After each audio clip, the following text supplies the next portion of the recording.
В эфире итоговая программа новостей. Расскажем о главных событиях уходящей среды. В студии Василий Радченко. Здравствуйте. Смотрите сегодня. Минувшие сутки принесли 100 случаев заражения COVID-19 в Якутии. Большую их часть выявили на работе. В Ленском районе продолжаются поиски пропавшего месяц назад пенсионера. Мужчина ушел за ягодами, и теперь его след не могут взять даже кинологи с собаками. А в лесах Нерюнгринского района нашли убитых оленей. Полиция начала поиски браконьеров. Ремонт дорог завершается в Якутске. Строителям осталось проложить последние 40 метров асфальта. В день запуска первого в Якутии самолета запустили и первый воздушный шар. События приурочили к 95-летию авиации.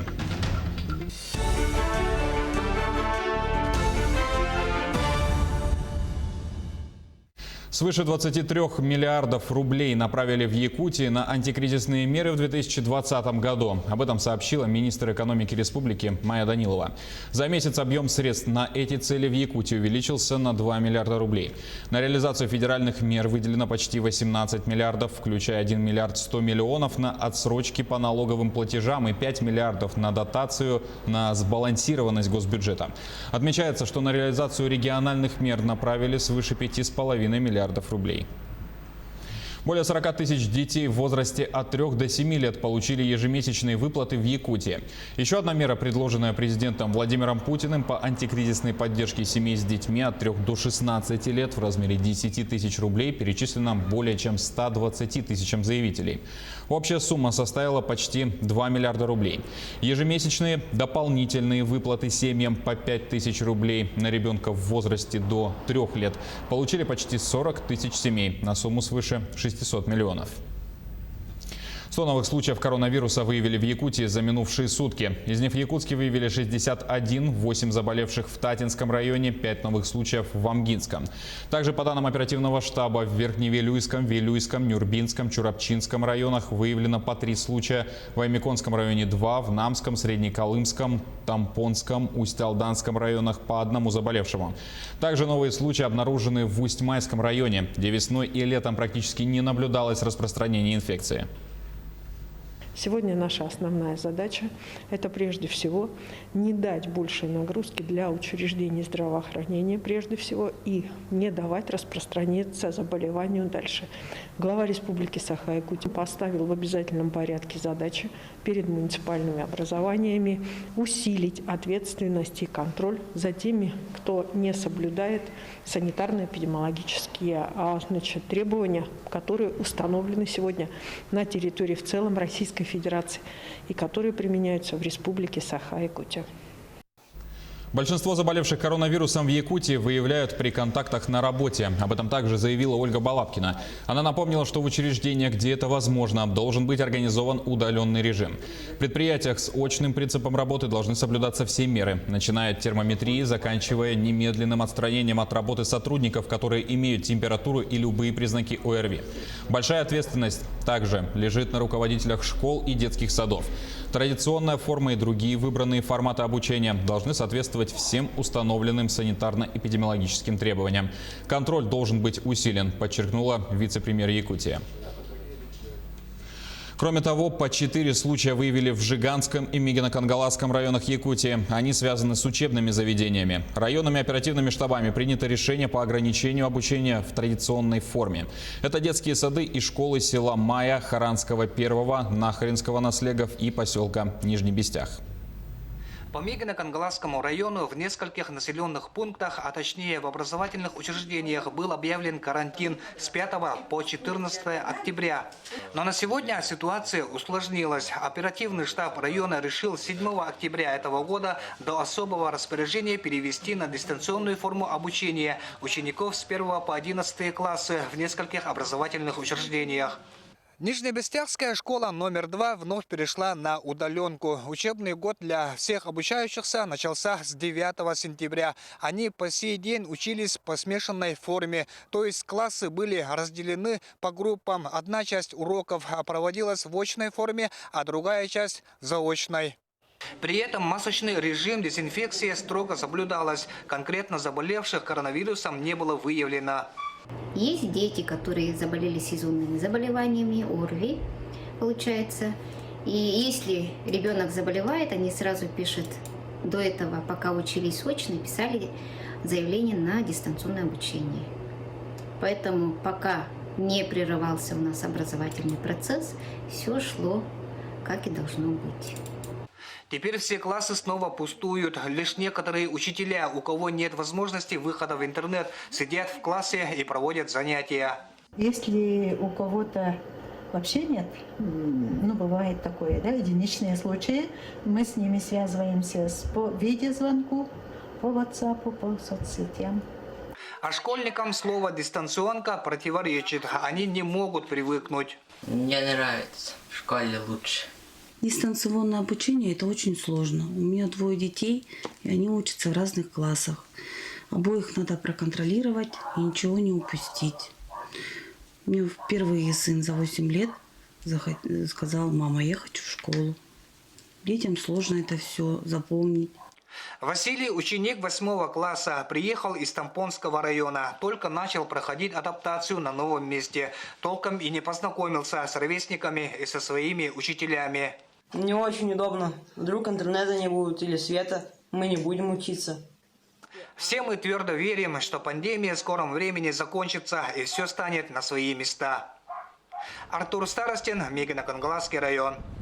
В Ленском районе продолжаются поиски пропавшего месяц назад пенсионера. 65-летний житель села Батамай 11 сентября ушел за ягодами за населенный пункт и не вернулся. Поисковые работы силами родственников и односельчан начались сразу. Спасатели и сотрудники полиции прибыли в Батамай на следующий день. Поисковые группы численностью по 50 человек прочесывали лес возле Батамая. В силу возраста и различных заболеваний пенсионер не должен был уйти далеко, но добровольцы исследовали тайгу и вдоль трассы и пока ничего не нашли. Сотрудники полиции вызвали из Якутска кинолога с собакой. Следов или даже останков от вещей пропавшего или его одежды также обнаружено не было. Сегодня идет 27-й день поисковых работ. Мы верим, что мы его найдем. Хоть какого, но найдем. Уже потому что все потихоньку надежда угасает, но мы надеемся. На администрации Наслега лежала задача организовать добровольческие отряды. От Батамая до Дабана и выше Дабана вся территория была исследована. К сожалению, результатов это не принесло. По регламенту через 10 дней поиски прекратились по поисково-спасательной группе, но затем по ходатайству родственников они вновь продлены. На сегодняшний момент поисково-спасательные работы до сих пор ведутся, но, к сожалению, нет уже такого отклика от добровольцев. В Нерюнгринском районе неизвестные застрелили домашних оленей и разделали их туши. Останки 3 животных обнаружили недалеко от железнодорожного переезда у поселка Нагорный. Они принадлежали оленеводческому стаду Муп-Золотинка. По меткам на ушах хозяева сразу опознали их. Потерпевшая сторона написала заявление в полицию. Выехав на место, полицейские обнаружили останки оленей. Там же они нашли патроны от ружья 12-го калибра. Установлено, что животных убили примерно 5-7 дней назад. Разделали туши и забрали мясо. Всего в хозяйстве Муп-Золотинка около 3000 голов. Хочу отметить, что такого рода животные априори настроены к человеку благоприятно. Они подпускают его, относятся добродушно. И это назвать охотой и даже выстрелом это нельзя. Это было убийство. Убийство это было сделано, наверное, даже где-то вплотную подошли к животному. Могу сказать, что даже разделка, я не назову это добычей, трупов, трупов этих животных была сделана вандальным образом, непрофессионально. Такое ощущение, что это вот приехали какие-то совершенно люди, не знающие обычаев и законов тайги, обычаев коренного населения. Просто совершили убийство, забрали мясо, может быть, с целью продажи, может быть, для личного потребления. Бухгалтерия произведет соответствующую калькуляцию, будет выдана по данному факту бухгалтерская справка, на основании которой мы будем понимать, какой ущерб. Но примерно это 300 000 рублей. В скором времени планируется завершить работу паромных переправ на территории республики. Об этом сообщили в Минтрансе региона. В зависимости от природно-климатических условий переправы Якутск-Нижний Бестях и Кангаласы-Сотинцы закроются 16-18 октября. Переправы на реке Алдан 12-15 октября и на реке Вилюй 8-10 числа месяца. Вне сроков навигации на паромной переправе Якутск-Нижний Бестях будут работать суда в сопровождении тяжелых буксиров. Далее, в период интенсивного ледостава планируется организация перевозки грузов по маршруту Жатай-Тюктюр с сопровождением ледокола Пау-Лорп «Капитан Бабичев». 2 детские площадки установили в поселке Серебряный Бор Нерюнгринского района. Монтажом занимались сами местные жители, так как в бюджете поселка на это не хватило средств. Подробности у Сергея Козюры. За счет средств поселкового бюджета этим летом администрации были закуплены 2 детские игровые площадки. Но вот на их установку выделенных средств не хватило. С инициативой к местным жителям и предпринимателям обратился депутат поселкового совета. И в течение 2 дней вопрос решился. Были люди, да, недовольные, которые говорили, нам все обязаны. Но есть добросовестные жильцы, которые вышли, так как их дети тут играют, чтобы на руинах не бегали, не прыгали, вот решили поставить эту площадку. Первый день мы собрали, второй день подготовили, ямочные работы провели. И на 3-й день уже цементирование, и остальное было. Появление новых игровых зон для детей, конечно, преображает и украшает поселок. Но оглянувшись вокруг, понимаешь, что настоящий бич жителей – это остатки строительного мусора, руины старых домов, на фоне которых красуются новостройки. На сегодняшний день администрация не в силах самостоятельно решить давно наболевший вопрос. Если можно, обратиться к местным нерюнгринским предпринимателям, может, градообразующим предприятиям. Может, есть у кого-то возможность оказать помощь администрации поселка в выделении тяжелой техники, в вывозе строительного мусора, оставшегося после разбора домов. Были бы очень признательны и наши жители, и сама администрация. Остается надеяться, что данный сюжет увидят промышленники района и, может, совместно с предпринимателями окажут помощь. И поселок энергетиков преобразится и расцветет, как прежде. Сергей Козюра, Нерюнгри. Сейчас короткий блок рекламы. Смотрите далее в программе. Ремонт дорог завершается в Якутске. Строителям осталось проложить последние 40 метров асфальта. В день запуска первого в Якутии самолета запустили и первый воздушный шар. События приурочили к 95-летию авиации. А жители Жатая теперь смогут играть в шахматы прямо на свежем воздухе. На открытии нового общественного пространства побывала наша съемочная группа.